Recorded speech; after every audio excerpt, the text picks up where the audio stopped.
In February 1993, approximately 130 men, women, and children lived in a large house just outside Waco, Texas, on property they called the Mount Carmel Center. The leader of this group was 33-year-old Vernon Howell, who later changed his name to David Koresh. David believed he had been asked by God to deliver the message of the book of Revelations in the Bible to the world. Rachel, David's wife, and their 3 children also lived at Mount Carmel. The Mount Carmel property was established as a religious retreat by its founders in 1935. Followers came to be known as Branch Davidians. In 60 years, there had been only one incident in an otherwise unblemished record of the Branch Davidians' peaceful existence with their neighbors.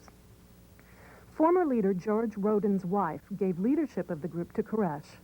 Roden then unearthed a dead woman in her coffin and challenged Koresh to see who could raise the dead woman. Koresh called the police, who said they needed evidence. Koresh and several followers went to the ranch to take pictures of the coffin, and Roden opened fire. Roden was shot in the finger. Koresh and 7 others were arrested. All were later acquitted. Former leader George Roden also accused David Koresh of getting his 75-year-old mother pregnant. He raped my mother. In response, David replied, "If I took a 70-year-old woman and got her pregnant, you better watch out. I'm God." This statement, obviously said sarcastically, was repeated out of context over and over in the news media and by the FBI in the next weeks to portray David Koresh as having claimed he was God.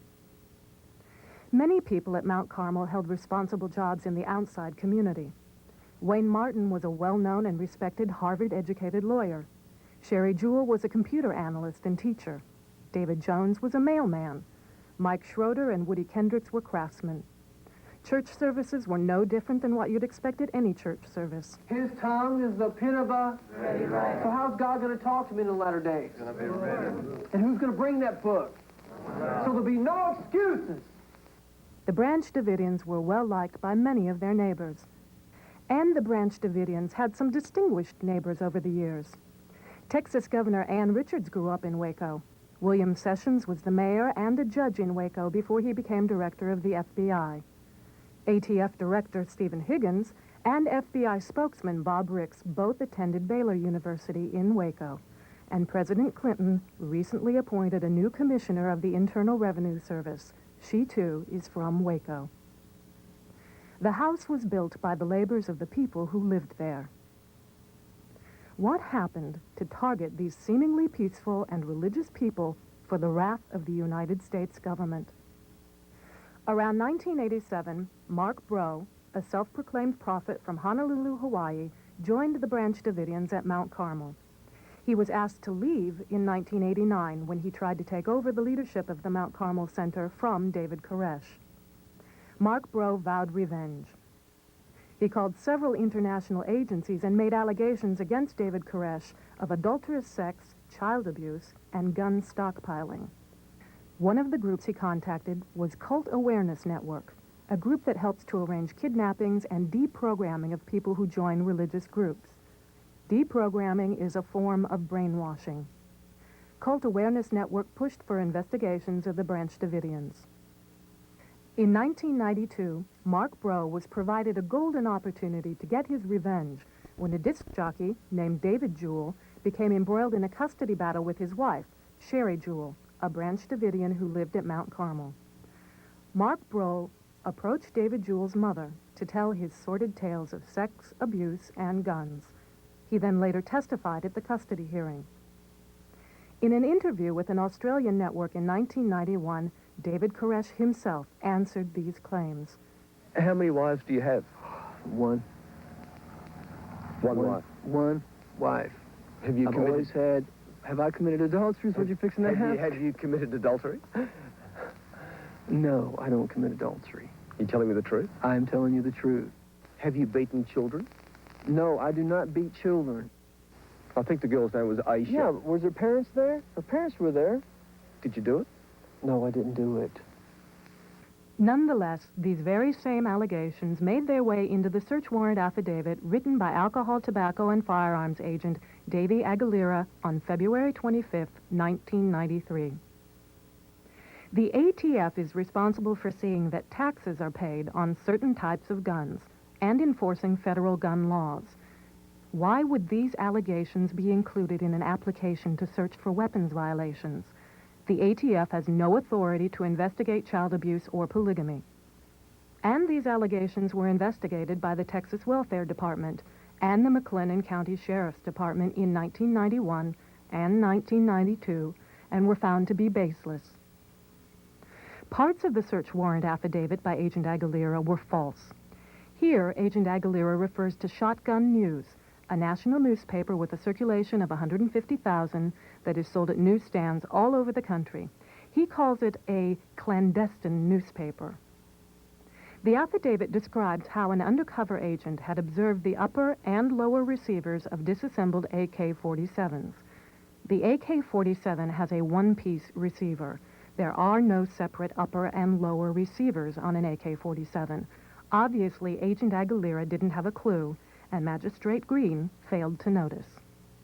Agent Aguilera also stated that a neighbor heard machine gun fire, but he didn't state that the McLennan County Sheriff had already investigated this claim and found that David Koresh had a legal device called a Hellfire trigger that merely sounds like a machine gun, but is perfectly legal. Machine gun fire in itself is not evidence of illegal activity. It is legal to own a machine gun if the owner pays a $200 tax on the gun. But there was no evidence the Branch Davidians owned any machine gun at all. So, bottom line, the raid on February 28, 1993 was launched because the ATF merely suspected that the Branch Davidians might have a machine gun that they had failed to pay a $200 tax on. Branch Davidian Paul Fatta, who was responsible for many gun purchases, states categorically, "There is no 50 caliber machine gun out there. There is a 50 caliber gun that's a semi-automatic that was bought perfectly legal." Aguilera also failed to mention that in July 1992, the ATF had inspected Hewitt Arms, a gun and gun parts store in Waco where the Branch Davidians had purchased 225 guns. Henry McMahon, the former owner of Hewitt Arms, told Pete Zeralis of the Mobile Press that when the ATF agents visited Hewitt Arms in July 1992, "I called David and told him the agents have a problem with you buying so many guns. He said, tell them to come on out." The ATF agents declined this offer. Magistrate Dennis Green, the only U.S. magistrate in Waco, and himself a former U.S. attorney, issued the search warrant for the Mount Carmel property. An article in the August 30th, 1992 Waco Tribune-Herald revealed that the small town of Waco had an extraordinarily high rate of federal gun prosecutions compared to the rest of the nation, under the direction of Bill Johnstone, the U.S. attorney in Waco. This high rate of prosecutions in Waco for gun law violations may well come from the ATF's and Magistrate Green's ignorance of federal gun laws. Although Agent Aguilera claims in the affidavit to be experienced and to know about federal firearms laws, he confuses the meanings of the words machine gun, destructive device, explosive, and explosive device, all of which have different, specific meanings in the federal law books. Magistrate Dennis Green failed to notice. Nonetheless, reporters at the Waco Tribune-Herald began a scandalous series of articles about the Branch Davidians the day before the ATF raid. The reporters claimed to have interviewed former cult members. The allegations sounded amazingly like the allegations of Mark Breaux and the Cult Awareness Network members. This diagram depicts the house at Mount Carmel as it appeared on the day of the raid by ATF on February 28, 1993. In press accounts, the ATF claimed that the raid was moved up a day after the ATF learned that the Waco Herald-Tribune had started its series the day before. This was the first of many outright lies. The warrant would expire if it was not served by February 28th, and the raid took place on February 28th. What you are about to see is the first film footage of the initial raid as it was provided to all the network television feeds. This film was heavily edited by someone before it was distributed across the networks. It contains obvious glitches where film has been cut out, but even this editing wasn't enough to remove the truth. We'll show these next 3 scenes 3 times. Watch closely.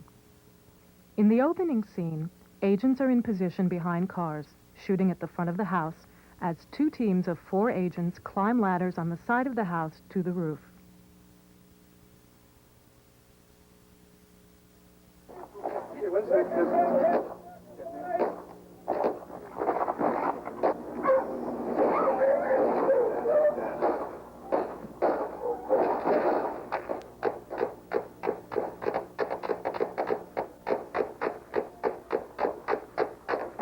Now we'll replay what you just saw.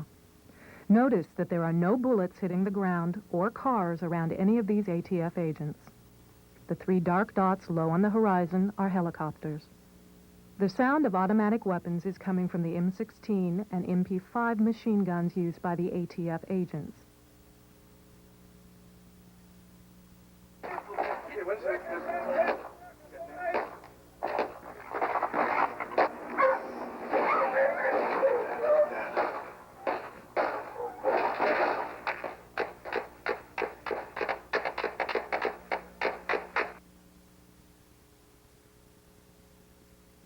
In the next scene, 2 teams of 4 agents were supposed to secure the roof within 30 seconds of arrival.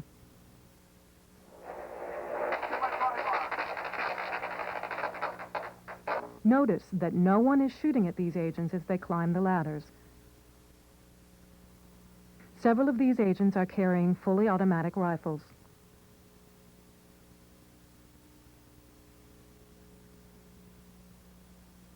The agent at the top right side just managed to shoot himself in the leg. Did you see it? We'll watch that again. The 9mm pistols carried by the ATF have no safety protection on them. As the agent climbs the ladder, he reaches for his gun in the holster.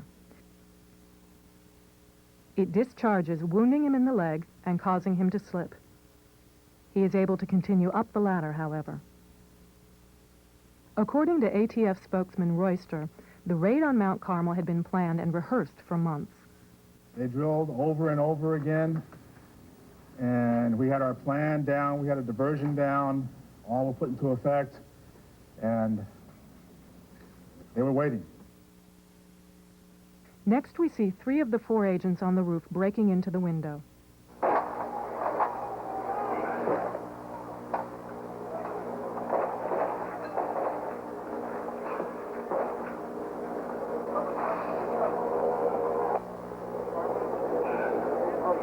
I'm rolling.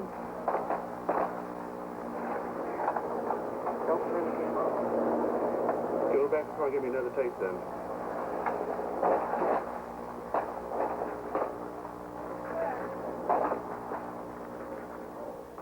Let's watch this part again. No one is shooting at these agents. The shooting you were hearing is from the agents on the ground in front of the house. Notice that the agent is carrying 2 types of grenades on his belt. He also is carrying a smoke grenade.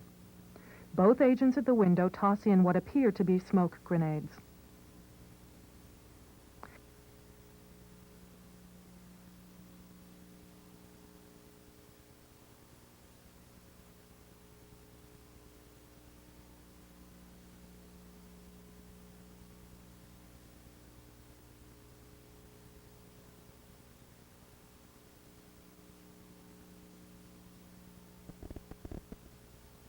After these agents get through the window and into the room, you will briefly see the 4th agent on the roof, followed by one of those badly edited cuts in the film. The film picks up with the 4th agent tossing something into the room. It makes no sense for him to be throwing anything at all into a room where the 3 ATF agents have just gone, unless he intends to injure his own men. He also fires a machine gun into the room twice without looking. We'll watch it at normal speed, then slow it down.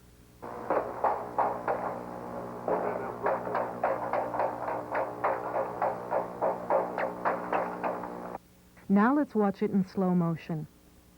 Here he tosses something and withdraws his hand from the window. Next, without looking, he fires a burst from his machine gun into the room.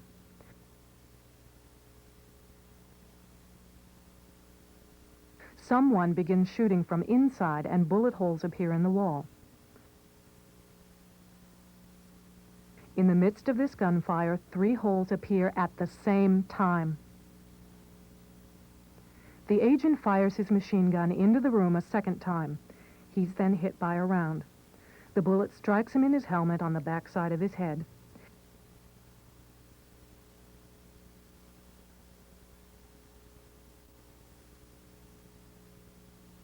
He falls to the roof and grabs his head.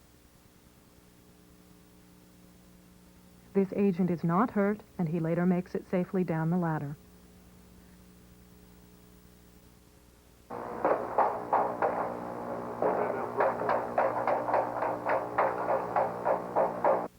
Regardless of who is shooting from inside that room, this agent just threw what appears to have been a grenade and fired a machine gun twice into the room where his 3 fellow ATF agents have just gone. All 3 of the agents who were sent into the window were killed. All 3 were Bill Clinton's bodyguards during his presidential campaign. A 4th agent was killed that day before the shooting started, as he exited the cattle car. We're extremely proud of what happened out there, how our agents conducted themselves under some unbelievable circumstances. They did a fantastic job. David Koresh says, They fired on us first, but like I say, they were scared. They had it planned for months, so I don't think there's really anything they did wrong. Like I said, they had bigger guns than we did. Notice the MP5 and M16 machine guns and knife sheaths on these ATF agents who claim to have been outgunned. On the day of the raid, 29-year-old Mike Schroeder, a Branch Davidian, had left the Mount Carmel Center that morning to go to work in town. He learned about the raid on the radio. His wife, Kathy Schroeder, and their 4-year-old son were inside the Mount Carmel Center. Mike, along with Woody Kendricks and Norman Allison, attempted to go home. Mike was shot 7 times, once through his eye, another through the heart, and 5 times in the back as he attempted to climb over the fence. Norman Allison was captured immediately. He told the ATF that Mike Schroeder had been killed. The official lie, released to the news media, claimed that the men started a shootout as they tried to leave Mount Carmel. The story appeared on March 1st in the Associated Press and in the Waco Herald Tribune on March 2nd. But even this March 1st story reported that one of the 3 men was killed. Documents filed in Norman Allison's indictment also plainly show that the government knew the men were trying to get into the Mount Carmel Center, not shooting their way out. These documents also prove that the government knew on February 28, 1993, that Mike Schroeder had been shot. Yet Mike's body was left hanging on a fence for days. His family wasn't notified of his death until 5 days later. On the 5th day, Mike Schroeder's body, chewed by wild dogs and birds, was picked up on a grappling hook from a helicopter and transported like a side of beef on a meat hook. His mother was in Waco, and she was finally notified of his death by telephone. His wife inside Mount Carmel was never notified of his death by the FBI. Peter Gent's body was left atop a water tower. It fell apart and dropped to the ground when the feds attempted to lift it with a grappling hook. The Branch Davidians buried what remained of his body. 2 of the ATF's own agents sum up the ATF mentality pretty well. And the thing that I find totally abhorrent and disgusting is these higher level people took that same oath, and they violate the basic principles and tenets of the Constitution and the laws and simple ethics and morality. That's what disgusts me. In my career with ATF, the people that I put in jail have more honor than the top administration in this organization. I know it's a sad commentary, but that's my experience with ATF. On the 4th day, Jeff Jamar of the FBI is brought in to be in charge of the operation, replacing the ATF. From this point on, all news people will be kept 3 miles away from the Mount Carmel Center. ATF agents armed with machine guns and state troopers are posted at roadblocks to keep citizens 5 miles from the Mount Carmel Center. The only news that anyone in the United States will receive will be the official version told by Agent Bob Ricks of the FBI. It is illegal to use military troops against United States citizens under the Posse Comitatus Act, 18, United States Code 1385, but the FBI brings in tanks from nearby Fort Hood, a U.S. Army installation, to surround the house.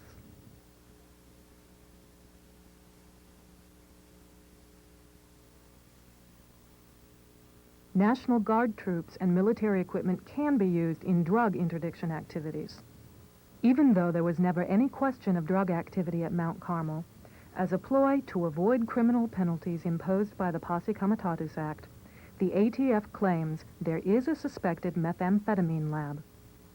Yet even after Texas Governor Ann Richards becomes aware that she was deceived by the ATF into consenting to the use of the tanks, she does not order the tanks off the property. From now on, the Branch Davidians will have no contact with the outside world. The FBI orders all the utilities, lights, phone, water, gas, and plumbing to the house to be disconnected. A telephone wired directly to the FBI is put in place. The FBI sets up a steady stream of torture directed at the Branch Davidians, which included many small children inside the house. Bright stadium lights keep the house lit up 24 hours a day, as a loudspeaker blares sounds of rabbits being slaughtered, Tibetan monk chants, and Nancy Sinatra's song, "These Boots Are Made for Walkin'." One refrain of that song says, "I just found me a brand new box of matches, yeah, and if you play with fire, you know you're gonna get burned." Whenever a Branch Davidian falls into disfavor with the FBI, the tanks are used to crush the person's car, or, in the case of the children, their go-karts as punishment. On March 27th, the London Times runs an article describing the equipment used by the FBI. The British Strategic Air Services sends a specially equipped plane to take thermal images of the insides of the house, allowing the FBI to see everyone who is inside by the heat reflected from their bodies. The FBI inserts fiber optic cameras into the walls of the house and into air vents. The fiber optic cameras are attached to transmitters that then broadcast the signal to the FBI receiver. The FBI can now see and hear everyone inside the house at all times. On April 19, 1993, the entire country saw live coverage of the fire at Mount Carmel. We were told that the FBI had decided to punch holes to insert a non-flammable CS gas to urge the mothers and children to come out. We were told this was done out of concern for the children. Shown here are some training scenes of the impact of CS gas on grown men.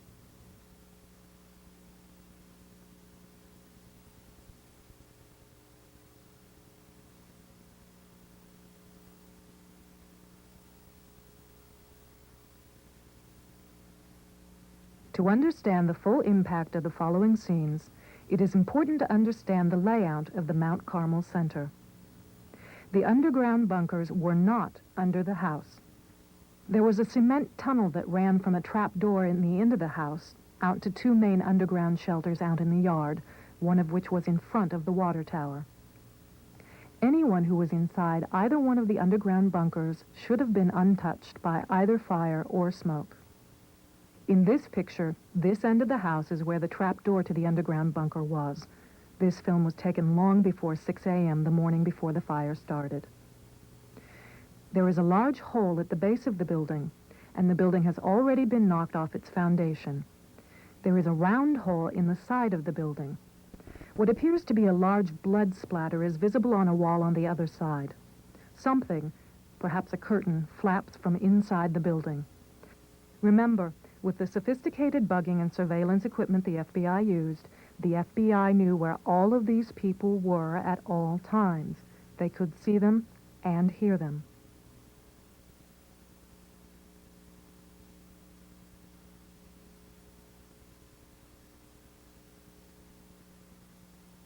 The underground bunker is in front of the water tower shown here before 6 a.m.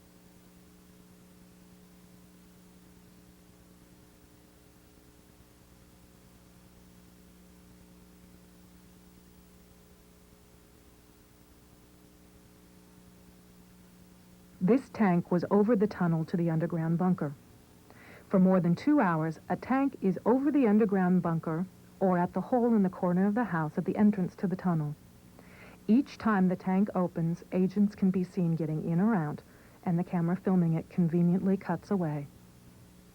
At approximately 6:10 a.m., smoke begins pouring from the underground bunker. None of the media mentions the fire in the underground bunker, yet this is when and where the first fire began and where many people lost their lives. The official version of when things began starts here around 6 that morning. There is a flag propped against the door. The flag is not black, and it is not wedged in the door as the media reported. It is a red and blue flag. Whatever it is, it appears to be a flag of a conqueror, not a flag set outside by the Branch Davidians. The first tank that is sent in is a tank retriever. It has no apparatus to insert any kind of gas. It appears at precisely the time the smoke you saw earlier was seen coming from the underground bunker. It is not making so-called small holes to insert gas. It is destroying the end of the house over the trap door that leads from the bunker, making sure that no one inside the now burning bunker can escape. A second hole is made in the side of the building, and a third hole is made at the front door. What these tanks are doing in each picture is collapsing the inside stairwells. The following footage proves beyond any doubt that the tanks intentionally set the house on fire. It proves that the Branch Davidians were murdered.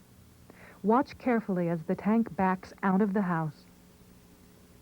You can see that this tank has a gas jet on the front that shoots fire. You can also see the fire quite plainly. The tank goes into the house twice, and each time as it backs out, the fire at the gas jet is plainly visible. In the scenes that were shown throughout the country as the location where the fire supposedly started, smoke comes out a second-story window. As flames erupt from the second-story window, watch as a tank appears around the corner. There is an agent on this tank, as if he had just leapt down onto the top of the tank. It is difficult to see the details on a television because the quality is poor, but in the studio, he can be seen removing a fireproof-type hood. Another man is seen on the roof. The FBI claims that this man is a Branch Davidian. However, watch as he jumps from the roof and walks away. The tape quality again is poor when it broadcasts on a television set, but in the studio, while he is on the roof, he appears to take off a jacket. He jumps and lands on his feet. He very calmly walks away.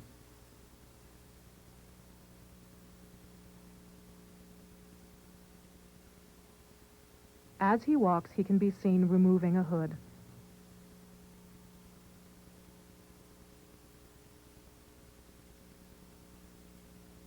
He also appears to be carrying a rifle in his right hand. As the fire burns, helicopters circle over the center with men pointing guns out of the open doorways. Before, during, and after the fire, none of the agents involved are at all concerned that there could be explosions or bullets in the house. In these next scenes, you can plainly see agents walking in and out near the fire.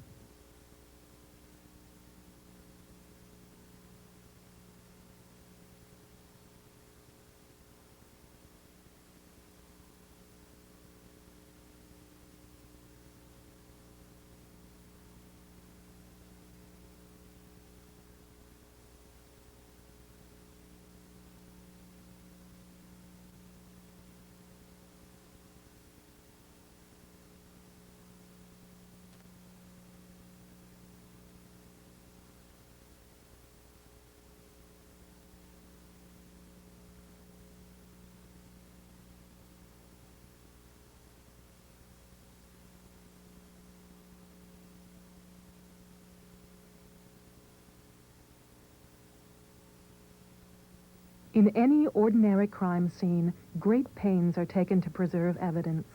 Here, tanks methodically push what remains of the house and evidence into the fire. The fire takes less than an hour to burn down the entire center.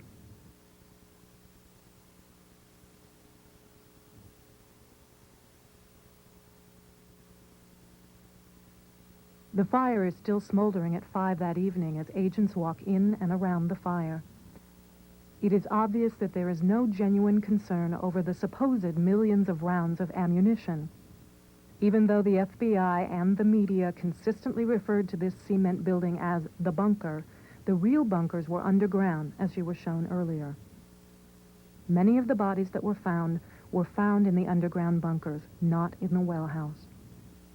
In one final crude and insensitive display, the ATF raised its flag in victory over the ruins of Mount Carmel before the day was over. One voice was heard that day telling the truth. Brad Branch, a Branch Davidian who had left the Mount Carmel Center before the day of the fire. Now they're finishing off the job right now. They're destroying the crime scene. America, this is the biggest lie that's ever been put before the American public, ever.